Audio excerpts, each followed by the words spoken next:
안녕하십니까. 안녕하세요. 네. 꾸준히 나오세요, 이제. 네. 새롭게 또 시작을 합니다. 11달부터 해서 벌써 이제 세 번째 순환입니다. 새로 오신 분들이 계시네요. 두 분? 새로 오셨어요? 네. 반갑습니다. 웰컴 투 더 헬.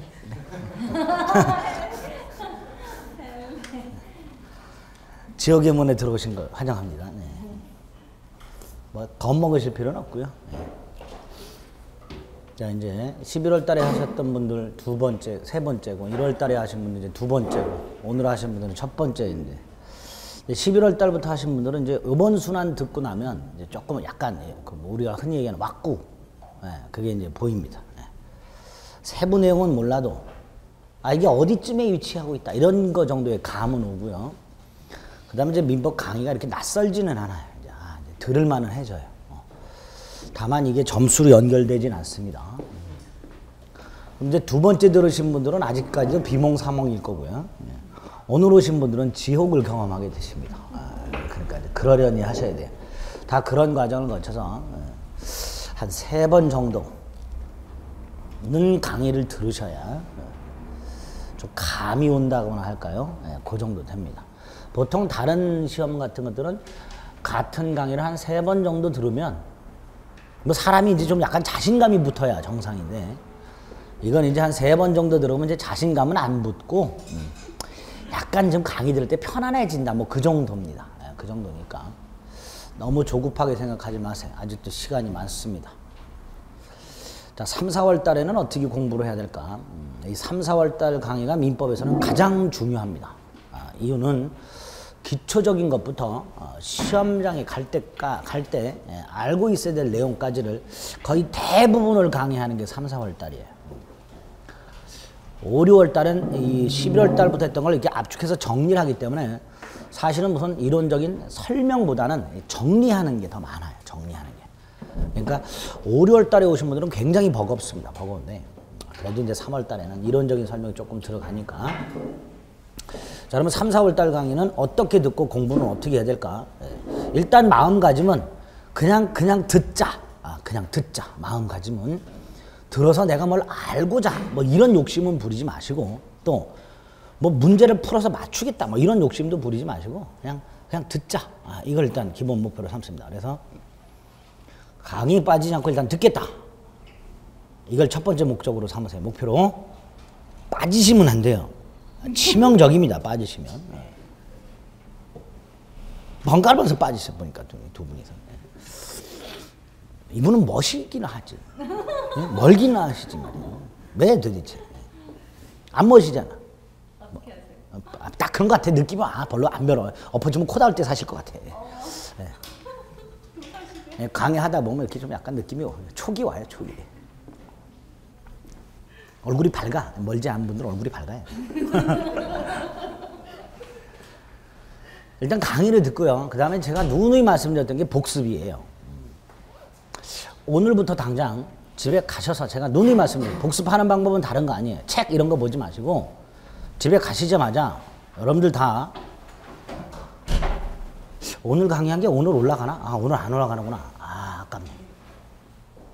그럼 오늘은 일단 가서 쉬시고 오늘 강의가 내일 올라가요. 그렇죠? 인강의. 그러면 내일도 어차피 강의 들으실 거 아닙니까? 오셔서. 끝나고 가시자마자 딱 하나씩만 듣고 주무세요. 하나씩만 듣고 주무시는데, 들어가셔갖고 뭐 할 거 다 하고 컴퓨터를 켜면은 절대 컴퓨터를 켜질 않고 그대로 잠이 듭니다. 사람이. 그러니까 가자마자 옷도 갈아입기 전에 컴퓨터부터 켜고 로그인을 한 다음에 민법 강의를 하나 열어놓고 정지를 해놓은 상태에서 옷 갈아입고 씻고 뭐 먹고 이렇게. 그러면은 계속 컴퓨터 앞에 가서 앉아야지 이런 생각을 자꾸 하게 돼요. 최소한 끄기 위해서 앉기는 할 거 아니에요. 끄기 위해서. 그죠? 그걸 끄기 위해서. 그러니까 오셨군요. 네. 어쨌거나 꼭 그렇게 매일 강의 하나씩. 그래서 지금 3, 4월 달 강의는 40분에서 45분 또는 45분에서 50분 강의라고 10분 쉬고 해서 강의가 총 4개가 나올 거예요. 한 10시 한 40분쯤 끝날 텐데 강의가 한 4개 정도 나올 텐데 이 4개를 매일 하나씩 들으면 4일이면 한 번 듣죠. 들을 때 끊고 듣지 말라 그랬어요. 놓쳤다 해서 되돌려서 듣고 하지 말라 그랬어요. 그럼 1시간짜리 강의가 2시간, 3시간, 4시간이 됩니다. 의미 없어요. 그렇게 들으셔야 돼요. 쭉 들으세요. 그냥 쭉. 그럼 이제 하나 듣고 주무시는 건 그렇게 큰 부담이 없어요. 그렇게 하면 4일이면 한 번 듣죠. 근데 중간에 주말이 껴 있어요. 그렇죠? 주말이 껴 있어요. 요 주말에 토요일이 됐든 일요일이 됐든 이틀 중에 하루는 4시간을 시간을 잡아요. 네, 어떻게든 시간을 내. 반드시 시간을 내서 4개를 한 번에 쫙 들어요. 무슨 말인지 아시겠죠? 그러면 최소한 다음 주에 오실 때 오늘 한 강의를 2번은 듣고 오십니다. 그러면 3월, 4월 내리 그렇게 하면 2달 동안 강의를 3번 들은 게 돼요. 그렇죠? 그럼 6달 동안 2달에 한 번씩 해서 6달 동안 3번 들은 것보다 2달 동안 압축해서 3번 들은 게 훨씬 똑같이 3번 들은 거지만 훨씬 효과가 좋습니다. 이렇게만 복습을 해 놓으시면 책 이런 거 볼 생각하지 마시고요. 제발 부탁드립니다. 책 보지 마세요. 제가 제일 우리 하는 게 책을 보시는 거예요. 그래도 이게 공부라고. 우리 이제 수능 같은 거 보면 고득점 맞거나 수석한 애들 인터뷰하면 뭐라 그러죠? 교과서 위주로. 네? 예복습 철저 뭐 이렇게 얘기하죠. 네. 우리는 그렇게 하면 안 돼요. 교과서 위주 안 돼요. 예습 안 돼요. 예습. 의미 없습니다. 오로지 강의 듣고 뭐 하자? 복습. 그 복습도 뭐 하자? 듣고 보는 걸로 하자. 교재 말고. 이거 보는 순간 유체이탈을 경험한다 그랬어요. 이거 읽는 순간 읽지 마세요. 아직 여러분들 신문 읽듯이 쭉쭉 읽을 수 있을 만한 그런 익숙함이 없어요. 아직까지는. 안 읽혀요. 한 페이지 볼 때 1시간도 걸리고 2시간도 걸립니다. 그 의미 없는 일을 왜 하고 계시는지 모르겠어요. 그러니까 제가 여러분들 편하게 해드리잖아. 책 안 봐도 된다고. 민법 강의하는 놈이 그러는데 얼마나 편해요, 마음이. 그렇죠? 그래서 3, 4월 달 다른 거 다 필요 없어요. 강의 듣고 복습 인강으로 2번씩만 듣고 오기. 됐죠? 됐어요, 안 됐어요? 됐어요. 그렇게만 해주세요. 다른 거 하지 마시고. 아시겠죠? 네, 됐습니다. 제발 이거 하는 것도 힘들어요. 보강이군요, 저거는. 네. 저는 보강이라는 게 없죠. 진도는 다 끝냅니다. 네, 정해진 시간. 너무 좋아. 잊어가지고 보강 없어서. 네. 자, 그럼 이제 오늘 해야 될 내용들을 좀 보겠습니다. 민법. 자, 요번 순환은 민법 총칙 보고 그 다음에 물권법 건너뛰고 계약법 먼저 본다 그랬습니다. 네? 그렇게 한다 그랬어요. 금시초문? 그렇죠? 지난주 얘기한 거니까 못 들으셨지. 네. 민법 총칙하고 물권법 건너뛰고 계약법하고 그 다음에 물권법 이렇게 들어갈 겁니다. 자, 24페이지에 보면 타이틀이 법률관계와 권리변동이라고 되어 있습니다. 자, 민법이란 건 개인과 개인 사이에 다툼이 생겼을 때 그 다툼을 해결하기 위한 수단으로 마련이 된 게 민법이다 그랬어요. 쉽게 말하면 예를 들어서 갑과 을 사이에 매매를 둘러싸고 다툼이 생겼어요. 둘이 사이좋게 평화롭게 협의로 해결하면 좋은데 협의가 안 되면 이제 법원으로 누군가가 먼저 달려가겠죠. 법원으로 달려갔을 때 그 법원이 다투고 있는 갑과 을을 불러서 누가 이겼다라고 소송의 승패를 결정해야 되는데 그 소송의 승패를 결정할 때 근거로 삼는 게 뭐다? 민법이다. 그래서 민법을 통해서 당사자 간의 분쟁을 해결하게 됩니다. 이렇게 당사자 간의 분쟁이 생겼을 때 법이라는 국가가 만들어 놓은 법이라는 강제적인 수단을 통해서 해결하는 그런 관계를 법률관계라고 이름을 붙여요. 인간과 인간, 사람과 사람이 살아나가면서 이렇게 만들어가는 관계 중에는 법이 개입하지 않는 관계도 존재합니다. 예컨대 친구한테 언제 술을 사주겠다고 약속을 했어. 근데 안 사줬다 해서 친구가 나에게 술을 사달라는 소송을 제기하거나 사기죄로 형사고소하거나 하지는 않습니다. 만약에 친구가 나를 상대로 술을 안 사줬다 해서 민사소송을 제기하거나 형사고소를 하면 국가는 아예 받아주지를 않아요. 그건 니들끼리 알아서 해결하라고. 이렇게 국가가 개입하지 않는 당사자 간의 다툼이 생겼다 하더라도 국가가 개입하지 않는 관계도 분명히 존재합니다. 그래서 사람과 사람이 이렇게 만들어가는 사람과 사람 사이 일정한 관계에 대해서 크게 두 덩어리가 있는 거예요. 분쟁이 생겼을 때 법이라는 강제적인 수단을 통해서 해결하는 관계와 법이 아닌 도덕이나 종교 이런 법 이외의 규범으로 해결하는 관계, 이 두 가지 관계가 있는데 그 중에 법에 의해서 해결하는 관계를 뭐라 한다? 법률관계. 두 번째, 이 법률관계가 평등한 개인과 개인 간에 발생했을 때 국가가 나한테 세금을 때렸는데 내가 세금을 내는 게 이게 부당해. 그럼 나하고 국가하고 다툼이 생기겠죠. 이건 평등해요? 평등하지 않죠. 이게 평등하지 않은 자들 사이의 법률관계는 민법이 개입하지 않아요. 평등한 개인과 개인 간의 분쟁을 개입하는, 그래서 해결하는 법을 뭐라 한다? 민법, 이렇게 부릅니다. 두 번째, 그 법률관계는 구체적으로 다툼이 권리와 의무를 둘러싸고 다툼이 생겨요. 예를 들어서 갑과 을이, 갑이 을에게 이런 물건을 얼마에 사라 라고 먼저 계약을 요청하고, 이걸 청약이라고 합니다. 이 청약을 받은 자가 그 청약의 내용이 마음에 들면 아, 사야 되겠다 라고 마음을 먹고 갑에게 사겠다 라고 수락을 하겠죠. 이 수락하는 걸 승낙의 의사표시, 이렇게 얘기해요. 이렇게 어느 한쪽이 먼저 청약을 하고 상대방이 승낙을 하게 되면 갑과 을 사이에는 매매계약이라는 게 성립이 되고요. 이 매매계약이라는 걸 통해서 갑에게는 을에게 대금 청구권이라는 권리가, 을은 갑에 대해서 재산권을 넘겨달라고 하는 청구권이에요.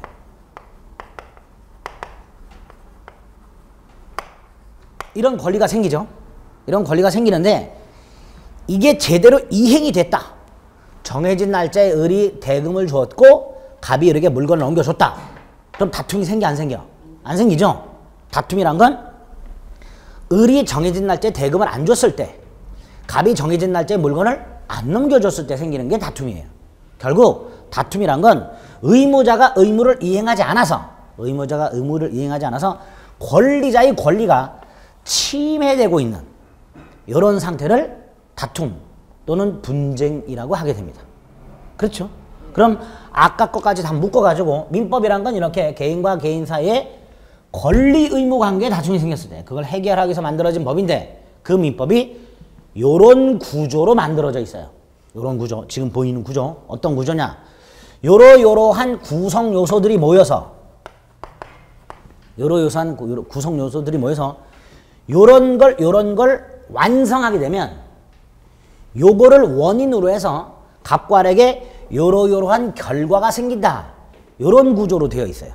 지금 말씀드린 청약과 승낙이 모여서 매매 계약을 구성하게 되면 매매 계약이란 걸 원인으로 해서 갑과 을에게는 이런 권리 의무가 생긴다. 이런 구조로 민법이 규정이 되어 있습니다. 즉 민법은 3단 구조로 구성이 되어 있어요. 조문 자체가. 여기까지 됐죠?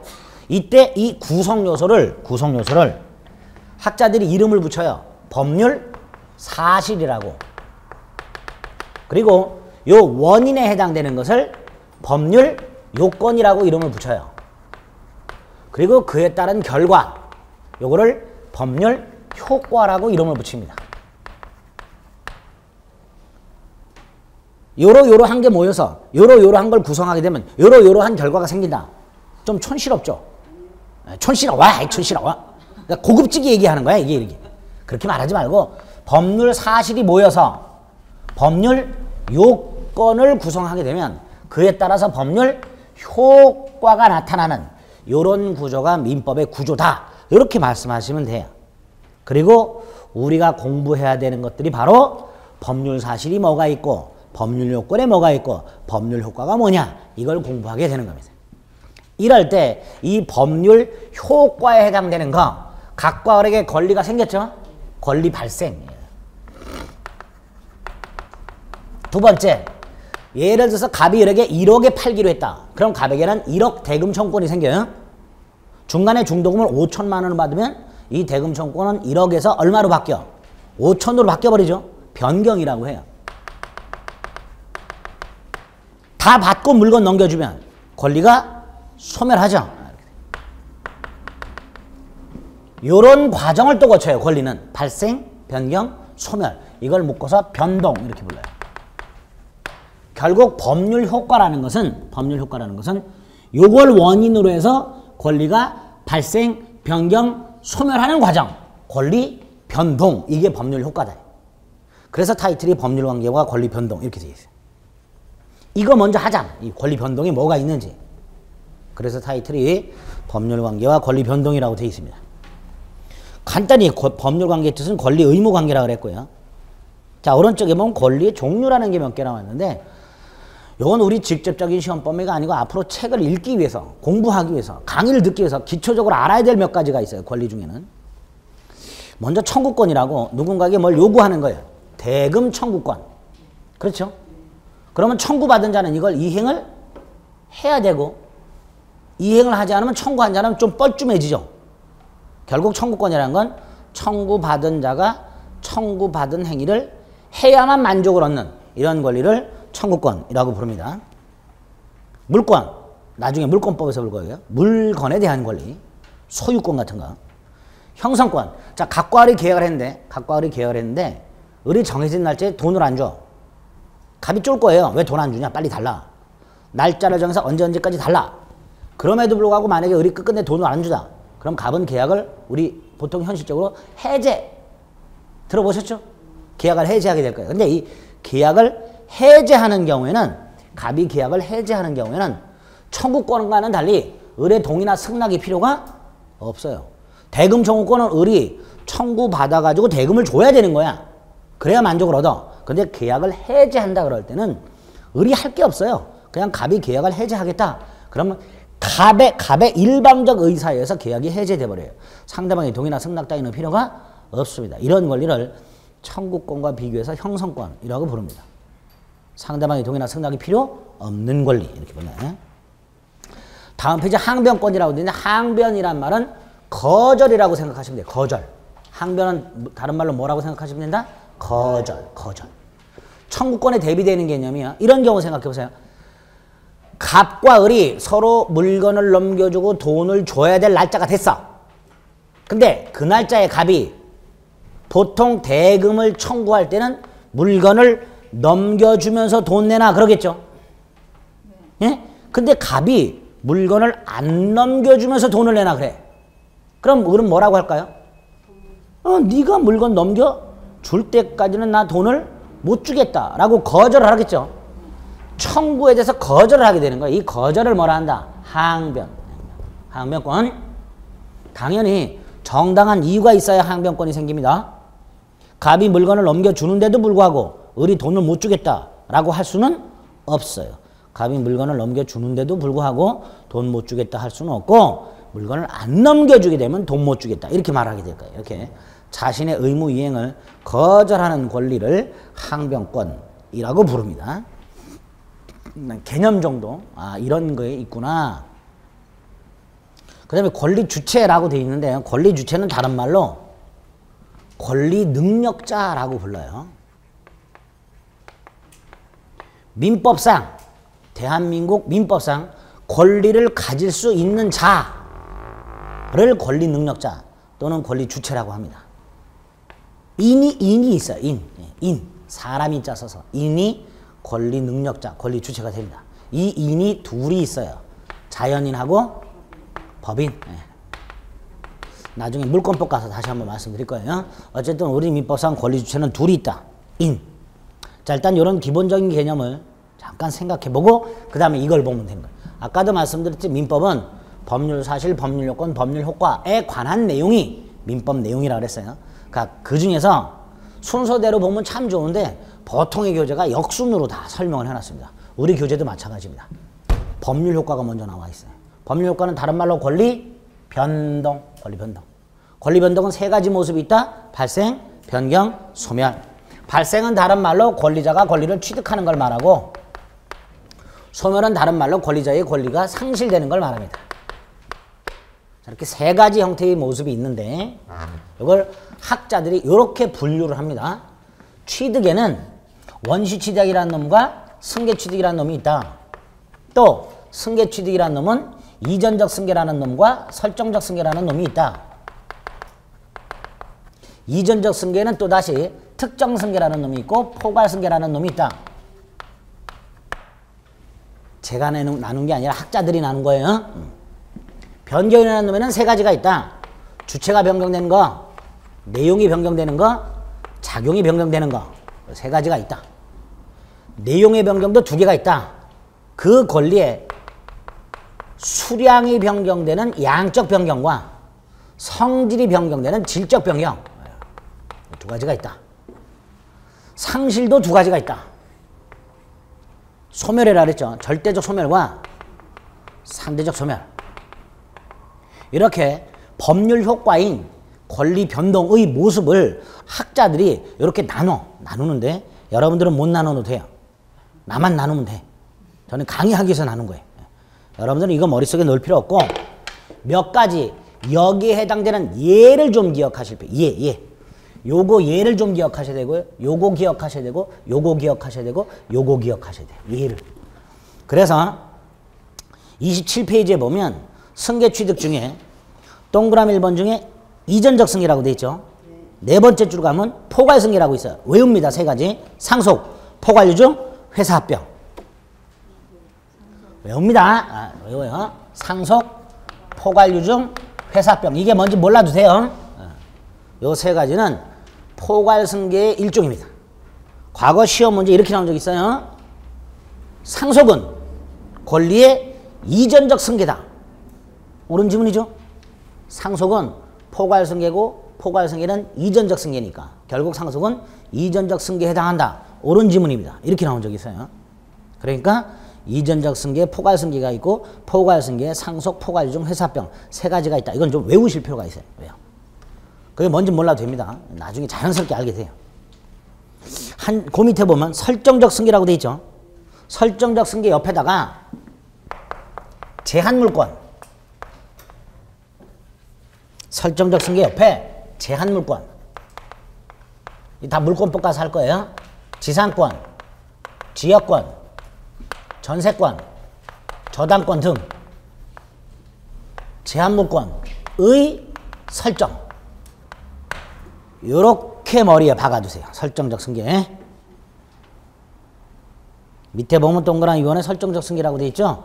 그 설정적 승계 옆에 제한물권의 설정. 지상권, 지역권, 전세권, 저당권의 설정. 이렇게 머릿속에 넣어주세요.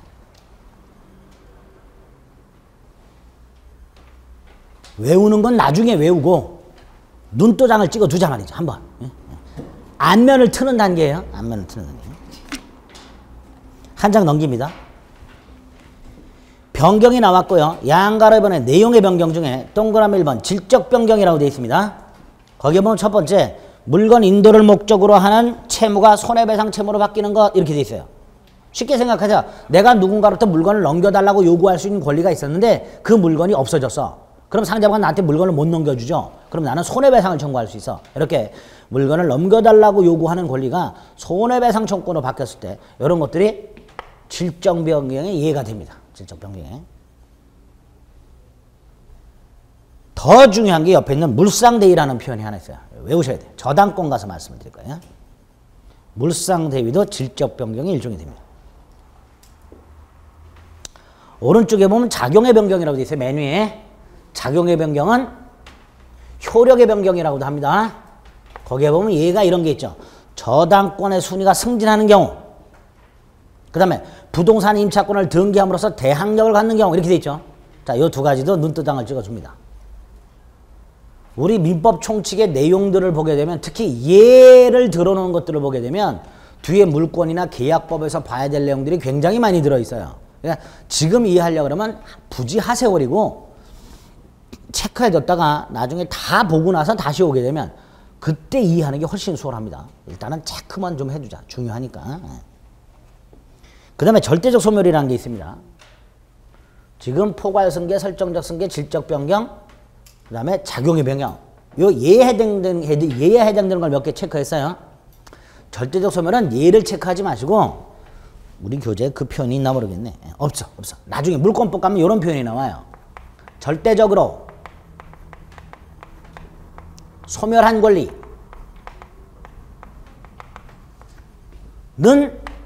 부활하지 않는다. 이런 표현이 나온 경우가 있어요. 이걸 나중에 이해하셔야 돼요. 절대적으로 소멸했다는 건 예를 들어서 건물이 철거가 됐어요. 건물이 철거가 되면 그 기존 건물의 소유권은 지구상에서 완전히 사라졌죠. 이런 걸 절대적 소멸이라고 해요. 그런데 철거된 건물의 소유자가 철거전 건물하고 똑같은 건물을 새로 지었어. 그러면 철거된 구건물의 소유권이 부활하느냐? 부활하지 않습니다. 그 건물은 그대로 완전히 사라지고 절대적으로 소멸하고 신축한 건물의 소유권이 새롭게 생기는 거예요. 그래서 절대적으로 소멸하는 권리는 부활하지 않는다. 이런 표현이 하나 나옵니다. 그걸 나중에 이해하시면 돼요. 자, 첫 번째 민법의 3단 구조, 법률 사실, 법률 요건, 법률 효과 중에서 법률 효과는 권리 변동을 말하는데 권리 변동은 이렇게 나눠진다. 여기까지는 몰라도 돼. 나눠지는 건 몰라도 되고 그 중에 이렇게 되어 있는 예를 체크를 해드렸어요. 그거를 자꾸 눈으로 확인하셔야 돼요. 아시겠죠? 그리고 각각 물권법이나 채권법 가서 조금 자세히 볼 겁니다. 변동은 이 정도로만 여러분들이 눈도장 찍으시면 돼요. 자, 3단 구조 중에서 하나 처리했어요. 지금 이거. 두 번째 요건으로 갑니다. 목차가 뭐라고 돼 있어요? 29페이지. 권리 변동의 원인. 권리를 변동시키는 즉 법률 효과의 원인. 뭘 말하는 거예요? 법률 요건을 말하는 거예요. 법률 요건. 이게 원인이에요. 그래서 권리 변동의 원인이라고 제3절이 있습니다. 뭐 예컨대 해서 쭉 나와 있어. 읽어보시면 돼요. 읽어보시면 되는데 한 장을 넘기면 법률 요건이라는 게 두 개가 있다라고 되어 있습니다. 하나가 양가를 본 법률 행위고 또 하나가 양가를 본 법률 규정 이렇게 되어 있습니다. 아하, 일단 법률 요건에는 두 가지가 있구나. 법률 행위와 법률 규정. 자, 어떤 차이가 있는지 봅니다. 우리 민법에 이런 게 있어요. 갑이라는 사람이 갖고 있는 땅을 을이라는 사람이 뭐 이유 불문 점거를 하고 있어. 쉽게 말하면 갑소유 땅을 을이 지금 사용하고 있어.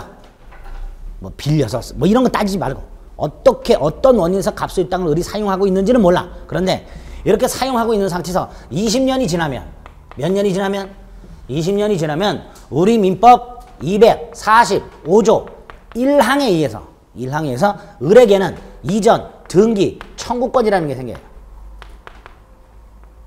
을은 갑에 대해서 등기 넘겨달라 이렇게 얘기할 수 있어요. 을이 이 갑한테서 부동산을 매수한 적이 없음에도 불구하고 돈 주고 산 적이 없음에도 불구하고 갑소유 땅을 20년간 점유하게 되면 을이 갑한테 야 등기 넘겨줘 라고 할 수 있도록 되어 있습니다. 근데 이것도 지금 3단 구조로 설명이 돼요. 갑소유 땅을 을이 점유하고 있다는 사실 그리고 20년이 지났다는 사실 요게 모여서 요거를 구성하게 되면 그에 따라서 을에게 요런 권리가 생긴다 이렇게 규정이 돼 있어요. 그럼 이것도 각각 요게 법률 사실, 요게 법률 요건, 요게 법률 효과 이렇게 말을 할 수 있어요. 그럼 결국 법률 요건에는 매매 계약 요런 게 있고 법률 규정 요런 게 있다. 이 두 개가 되는 거예요. 법률 요건에. 이때 큰 차이. 요 매매 계약은 갑과 을이 매매 계약을 했을 때 갑과 을에게 생기는 이 권리는 갑과 을이 매매 계약을 할 당시에 원했던 결과. 그렇죠? 갑과 을이 요걸 원했기 때문에 매매 계약을 한 거예요. 즉 갑이 손에 넣게 되는 대금 청구권과 을이 손에 넣게 되는 재산권 이전 청구권은 갑과 을이 매매 계약을 할 당시에 원했던 거야.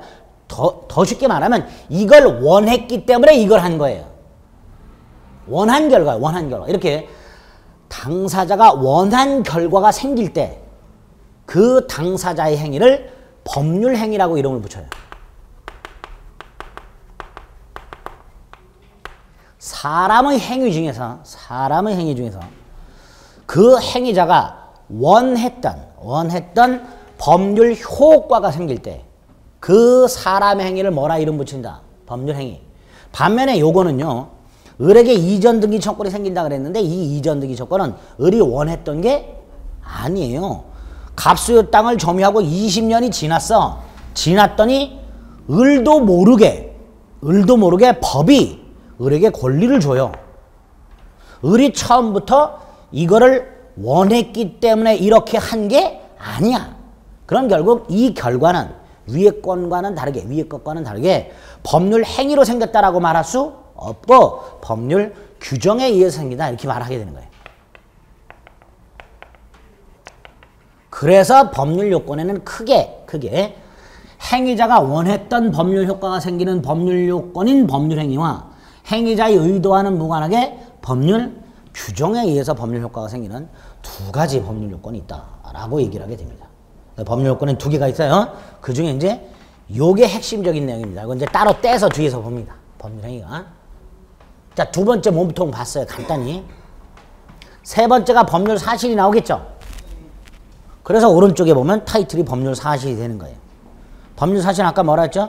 법률 요건을 구성하는 개개의 사실. 그렇죠? 이 법률 사실도 분류를 또 해요. 이것처럼 분류합니다. 크게 용태와 사건이라는 놈으로 구별합니다. 크게. 용태를 또다시 외부적 용태와 내부적 용태로 나누고요. 내부적 용태를 다시 의사적 용태와 관념적 용태로 나눕니다.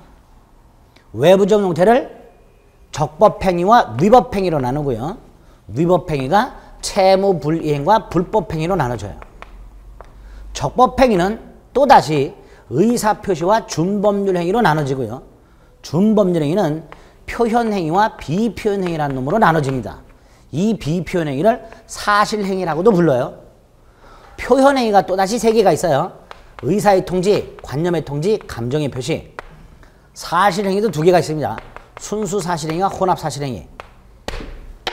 어느 교재든지 법률 사실은 이렇게 분류가 된다라고 분류를 해놓고 그리고 그에 관한 내용들이 의미가 뭐고 예가 뭐가 있는 걸 자세히 쓰고 있어요. 어떤 교재든지. 우리 교재도 마찬가지입니다. 31페이지에 보면 법률 사실 해놓고 밑에다가 포커스 로드맵 이렇게 해놓고 33페이지까지 깨알 같은 글씨로 뭘 잔뜩 써놨어. 이거를 하염없이 읽고 계셔. 집에 가가지고 내가 법률 사실을 꼭 완벽하게 이해해야 되겠다 하면서 막 읽고 계셔. 막 표를 외우고 막 난리가 났어. 아무 영양가가 없는 거. 아무 영양가. 시험에 아무 도움이 안 되는 거. 우리는 230일 뒤에 시험만 붙으면 돼요. 로드맵 안 그려도 돼. 안 그려도 돼. 필요한 것만 딱 몇 가지 보면 돼요. 그 중에 먼저 봐야 될 게 요거예요. 요 개념. 요 사건이란 놈은 법률 사실 중에서 사람의 정신작용이 개입되지 않은 법률 사실 이렇게 말을 해요. 대표적으로 여기를 한번 보세요. 아까 값의 땅을 을이 20년 점유하고 20년이 지나면 245조라는 법률 규정을 충족시켜서 을에게 등기 청구권이 생긴다. 이 물권법 가서 할 건데 이렇게 말씀을 드렸어요. 이게 법률 사실이라고 했죠. 그 법률 사실 중에 20년이라는 시간의 경과가 들어있어요. 20년 시간의 경과. 자, 20년 시간의 경과. 물리적 현상이죠. 사람의 정신작용과는 아무 관계가 없는 물리적 현상이에요. 이렇게 사람의 정신작용과 아무 관계가 없는 물리적 현상. 사람이 죽는 거, 태어나는 거. 이런 것들을 다 뭐라 하자? 사건. 과거 기출지문중에 이런 게 나온 게 있습니다. 법률 사실 중에는 사람의 정신작용에 의하지 않는 법률 사실도 있다. 있죠? 옳은 지문으로 출제가 그렇게 된 적이 있어요. 그런 걸 맞춰야 되는 거예요. 이걸 분류하는 게 아니라. 예? 사람의 정신작용이 개입되지 아니한 법률 사실. 대표적인 예가 뭐라고요? 시간의 경과 이런 게 있어요. 시간.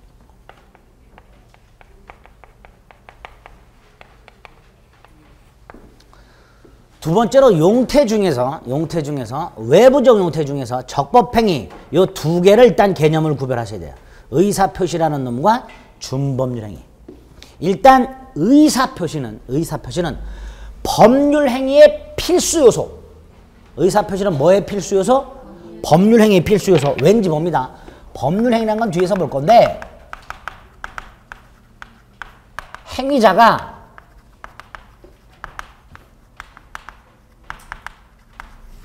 원했던 결과가 생긴다 그랬어요. 법률행위는. 그럼 당연히 법률행위를 할 때 행위하는 사람은 기본적으로 원하는 게 있어야 돼요. 그렇죠? 뭘 원하는 게 있어야 원했던 결과가 생기지. 원하는 걸 의사라고 합니다. 원하는 걸 뭐라고 한다고요? 의사. 자, 이 원하는 것을 가지고 있는 사람이 있다면 그 사람한테 가서 내가 이걸 원하니까 얼마에 팔아라. 자신이 원하는 게 뭔지를 밖으로 나타내야죠. 필연적으로. 그걸 의사 표시라고 해요. 그럼 당연히 법률행위성에는 뭐가 들어있을 수밖에 없다. 의사 표시가. 그리고 그 결과 의사 표시한 대로 결과가 생기는 거야. 앞으로 원했던 결과 이렇게 하지 마시고 의사 표시한 대로 결과가 생긴다 이렇게 말씀하시면 돼요. 그래서 의사 표시라는 건 원하는 걸 외부에 표시하는 건데 and 의사 표시한 대로 결과가 생기는 이런 특징을 갖고 있습니다. 의사 표시는. 근데 요거하고 구별하실 게 준법률행위인데요. 갑이 을한테 100만 원을 꿔준 게 있어요. 갚아야 될 날짜가 됐어. 안 갚아. 갑은 돌려받고 싶어. 이게 의사죠.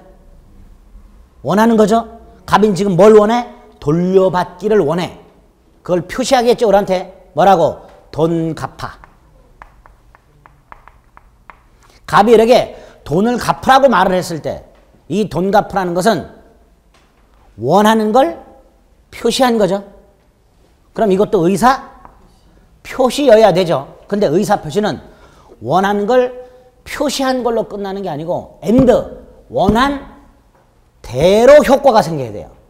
그게 의사 표시예요. 그런데 지금 갑이 을에게 원하는 걸 표시했다 하더라도 갑이 원한 대로 결과가 생겨 안 생겨요? 안 생기죠. 을이 갑의 청구를 받아서 돈을 갚아야만 갑이 원한 결과가 생겨요. 즉 을의 협력이 필연적으로 필요합니다. 갑이 돈 갚으라는 말만 해가지고는 갑이 원했던 결과가 생기지는 않아요. 그럼 이것도 분명히 우리가 봤을 때는 원한 걸 표시한 거니까 의사표시라고 해야 될 텐데 의사표시라고 할 수가 없게 돼요. 왜? 원한 대로 결과가 생기는 건 아니니까. 이런 것들을 다 모두 모아서 준법률행위라고 이름을 붙여요. 즉 겉에서 봤을 때는 일반인들이 봤을 때는 의사표시하고 대단히 비슷하지만 의사표시는 의사 표시한 대로 결과가 생기는 반면에 요거는 의사 표시한 대로 결과가 생기지는 않으니까 그거를 의사표시하고 구별해서 준법률행위라고 부릅니다. 그 준법률행위 중에서 이런 것들 돈 갚으라고 독촉하는 거 쪼는 거 이걸 민법에서는 최고라고 합니다. 뭐라고 한다고요? 최고. 독촉을 말한 거. 독촉. 촉구를 말해요. 촉구. 이걸 의사표시와 구별해서 의사의통지 이렇게 불러요. 뭐라고 부른다고요? 의사의통지. 요것만 구별하시면 돼요. 오늘 다른 거 다 필요 없고 의사표시와 법률행위를 구별하시고 뭐하고 뭘 구별하시고 의사표시와 법률행위를 준법률행위를 구별하시고 의사표시와 준법률행위를 구별하시고 두 번째로 준법률행위에 뭐가 있다? 의사의 통지라는 놈이 있고 이 의사의 통지에 예에 해당되는 게 뭐가 있다? 최고라는 놈이 있다. 요것만 오늘 법률사실에서 기억하시면 돼요. 여러분들이 오늘 법률사실에서 기억하실 거 법률요건을 구성하는 구성요소를 말한다. 개념. 그리고 사람의 정신작용에 의하지 않는 법률사실이 있다. 사건. 시간의 경고 같은 거. 그 다음에 의사표시와 준법률행위를 구별하자. 의사표시한 대로 결과가 생기냐? 아니냐. 그리고 그 준법률행위 중에 의사의 통지라는 놈이 있는데 그 의사의 통지에 최고라는 놈이 들어있다. 여기까지만 오늘 법률사실에서 눈도장을 찍어두시면 됩니다. 됐죠? 그러면 이제 공부할 준비가 된 거예요. 여기까지 하면 이제 민법을 공부할 준비가 된 거예요. 예. 그런 내용들까지. 나머지는 32페이지, 33페이지 막 드립다 읽으세요. 책임 안 져요, 저는. 예. 막 읽든지 말든지 마음대로 해요. 전 책임 안 져. 지금 민법의 3단 구조 중에서 간단히 3단 구조의 개념과 거기서 여러분들이 주목해야 될 몇 가지를 봤고요. 본격적으로 몸통을 봅니다. 몸통. 요거. 그 중에서 요거가 핵심이라고 했어요. 왜? 이거는 나중에 법률 규정 그냥 나올 때마다 보면 돼요. 그래서 민법의 핵심 개념이 법률 행위라는 개념이 됩니다. 그 법률 행위가 40페이지에 본격적으로 나와 있습니다. 여기까지 오기 위해서 지금 이걸 간단히 본 거예요. 다 잊어버리셔도 됩니다. 나중에 또 문제 같은 걸 통해서 눈도장 찍어요. 자, 그러면 기본 뼈대는 됐으니까 법률 행위를 보겠습니다. 굉장히 어려운 개념입니다. 근데 우리 민법상 법률 행위 파트에서 직접적으로 20문제가 나와요. 우리가 앞으로 보게 될 민법 총칙이라는 파트에서 10문제가 나오는데 이 민법 총칙이 법률 행위에 대한 내용이고요. 민법 총칙 끝나고 봐야 될 계약이 법률 행위의 대표 선수예요.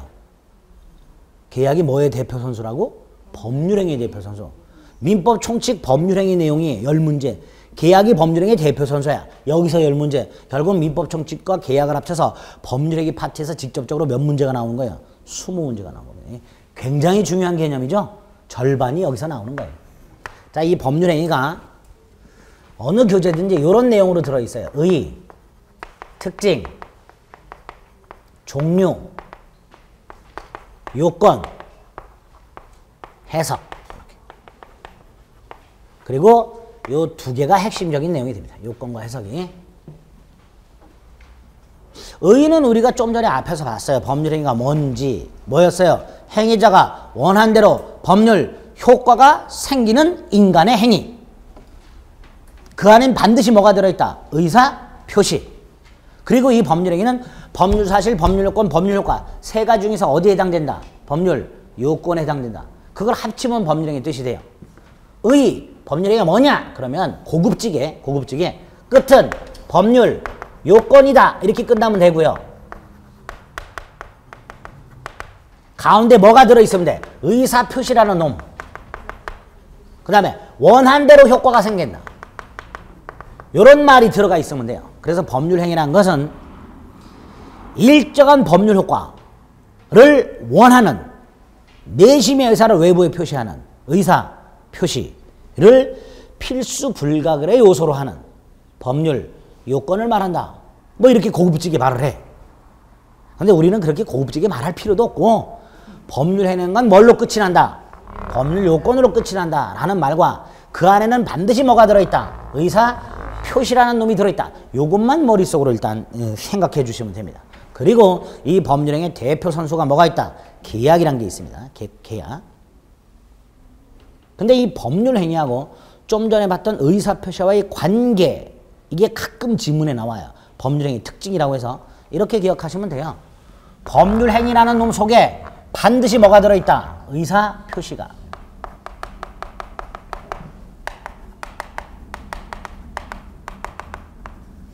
그리고 법률행위는 법률, 민법의 3단 구조 중에서 뭐에 해당되고 법률 요건에 해당되고 의사표시는 뭐에 해당되고 그 속에 있는 구성요소인 법률 사실에 해당되고. 그래서 법률행위는 법률 요건이고 의사표시는 법률 사실이다. 관계는 안고와 찐빵의 관계로 이해하시면 돼요. 자, 안고 없는 찐빵 있을 수 없지요. 시험 지문 이렇게 나와요. 의사표시 없는 법률행위는 있을 수 없다.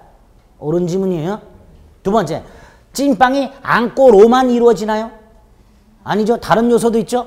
법률행위가 의사표시로만 이루어지는 것은 아니다. 세 번째, 찐빵을 딱 갈라면 보통 안고가 몇 개 들어있어? 한 덩이. 근데 내 건 두 덩이 들어있어. 기분 좋죠?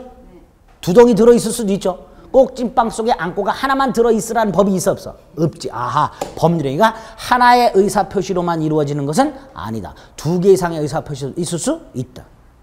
마지막으로 안고가 쉬었어. 그럼 안고만 발라내고 밀가루 반죽만 먹나요? 다 버려버리죠. 네. 의사표시에 문제가 있으면 법률행위 전체에 영향을 준다. 이 네 가지가 시험 지문에 법률행위 특징으로 간혹 등장합니다. 어렵지 않죠? 네, 그렇게 의사표시와 법률행위 특징을 이해해 주시면 돼요. 일단 의사표시, 법률행위 개념 정도 확인하시고요. 오른쪽에 의사표시가 있고 의가 있고 구성요소 표시, 이건 나중에 의사표시 파트 가서 볼 거예요. 이건 제끼고 42페이지로 가봅니다. 44페이지. 우리 교재가 지금 의하고 특징을 간단히 본 거예요. 법률행위 의하고 특징. 자, 종류가 나왔어요. 종류. 오늘은 크게 두 가지만 봅니다. 하나가 법률행위 속에 들어있는 의사표시의 개수에 따라서 단독행위, 계약, 합동행위 이렇게 나눕니다. 자, 먼저 단독행위는 의사표시가 꼴랑 몇 개? 한 개. 그리고 이 단독행위가 두 가지 유형이 있어요. 상대방 있는 단독행위와 없는 단독행위. 이때 상대방 없는 단독행위 예를 세 가지 외웁니다. 맨 밑에 줄에 보면 유언, 재단법인 설립행위, 소유권 포기 이렇게 돼 있죠. 앞머리 따서 유죄포, 유언, 재단법인 설립행위, 소유권 포기, 상대방 없는 단독행위 이렇게.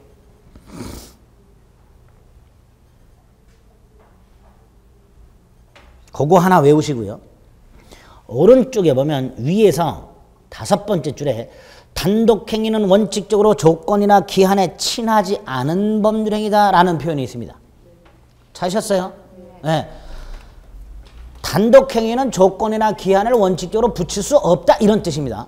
체크만 했다가 나중에 조건 기한 파트 가서 볼 겁니다. 민법 총칙 맨 마지막에 나오는 내용이에요. 부관이라고 거기 가서 볼 거예요. 계약은 계약법에서 자세히 볼 건데 일단 오늘은 이렇게만 생각하세요. 매매계약을 생각을 해봅니다. 갑과 을이 매매를 할 때 갑이 을에게 의사를 표시하고 을이 갑에게 의사를 표시하죠. 이때 갑의 입장에서 상대방은 을이 되는 거고 을의 입장에서 상대방은 갑이 되는 거예요. 이때 상대방을 영어로 에너미라 그래. 이게 맞나 모르겠네. 네.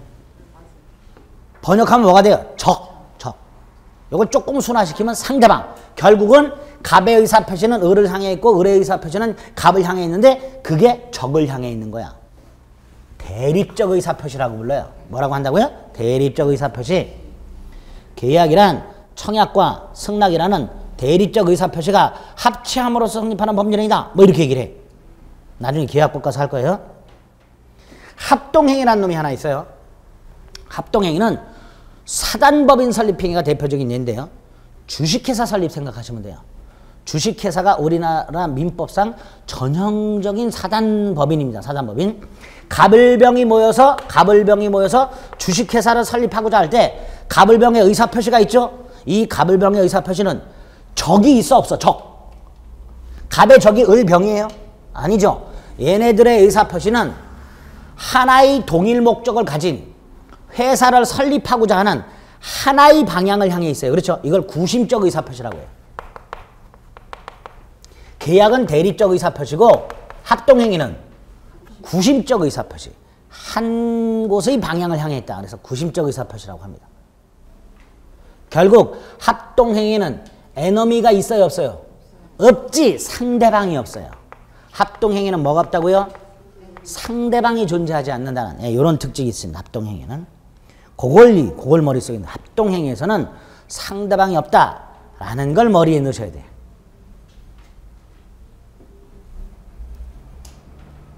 됐죠? 자, 단독행위, 계약, 합동행위 이렇게 간단히 확인하시고요. 또 하나 법률행위는 이렇게 나누게 돼요. 갑과 을이 1월 10일 날 매매를 했어요. 주택 매매.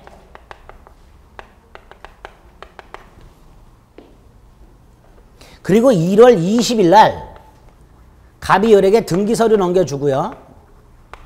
대금을 주고요. 그리고 을 명의로 이전 등기를 했어요. 자, 이때 갑과 을의 주택 매매 의무를 부담했죠. 갑과 을이 주택 매매 계약을 하면 갑은 주택을 넘겨줄 의무가, 을은 대금을 지급할 의무가 의무를 부담했어요. 그렇죠? 그리고 이 부담한 의무를 나중에 이행을 해야 되죠. 이행을 해야 되는 게 남아. 이행이 남아. 이렇게 의무를 부담하면서 이행을 해야 될 의무를 남기는 이런 행위를 채권행위라고 그래요. 의무를 부담하고 부담한 의무를 나중에 이행해야 되는 문제를 남기는 걸 뭐라 한다? 채권행위. 반면에 갑이 을에게 등기서를 넘겨주고 대금을 줬어. 더 이상 갑과 을은 서로 상대방에게 해야 될 일이 남지 않았어. 이행의 문제가 없어. 두 번째, 등기를 을에게 넘겨주면 아파트, 이 주택에 대한 권리가 종국적으로 을에게 넘어가. 이렇게 권리가 종국적으로 상대방에게 이전이 됨으로써 더 이상 이행을 해야 될 게 남지 않는 경우 이걸 처분행위라고 해요. 채권행위에 대비해서. 처분행위라고 하고 처분행위 중에서 주택과 같은 물건에 관한 권리의 처분행위, 물건에 대한 권리의 처분행위, 이걸 물권행위라고 해요. 그래서 법률행위는 이렇게 의무를 부담함으로써 이행의 문제를 남기는 채권행위와 의무를 이행을 함으로써 권리를 종국적으로 이전을 해주고 더 이상 이행의 문제를 남기지 않는 처분행위, 두 가지 행위가 있으며 그 처분행위 속에는 물권행위라는 놈이 들어있더라. 이걸 이해하시면 돼요. 됐죠? 그래서 45페이지에 보면 밑에 의무부담행위라고 채권행위라고 되어 있고 다음 페이지에 보면 특징이 있습니다. 그 특징 체크해 두시고요. 46페이지에 양가로 본 특징. 밑에 처분행위 의의가 있고 다시 특징이 나와 있습니다. 이렇게 채권행위와 처분행위의 특징을 간단히 체크해 주시면 됩니다. 됐죠? 일단 오늘은 물권행위의 종류 중에서 딱 이렇게 두 가지만 기억을 합니다. 오른쪽에 보면 출연행위, 비출연행위, 유상행위, 무상행위 여기 있어요. 이건 체크만 해주세요. 나중에 조금 더 볼 겁니다. 이거는. 일단 법률행위는 이런 걸로 내용이 구성이 되어 있는데 그 중에 요 세 가지 법률행위를 공부할 준비를 하는 거예요. 세 가지. 기초적인 개념들이고 여기서 시험 문제가 간혹 한 문제 정도 나오기도 합니다. 근데 나오는 거는 나중에 보고 맞추는 거는. 요걸 지금 본 이유는 요 두 가지를 보기 위한 전제로 본 거예요. 그래서 여기도 지금 말씀드린 정도의 내용만 간단히 눈도장을 찍어주시면 됩니다. 아시겠죠? 우리 시험 범위는 본격적으로 여기부터 시작을 합니다. 요건부터. 요건은 앞 페이지에 있어요.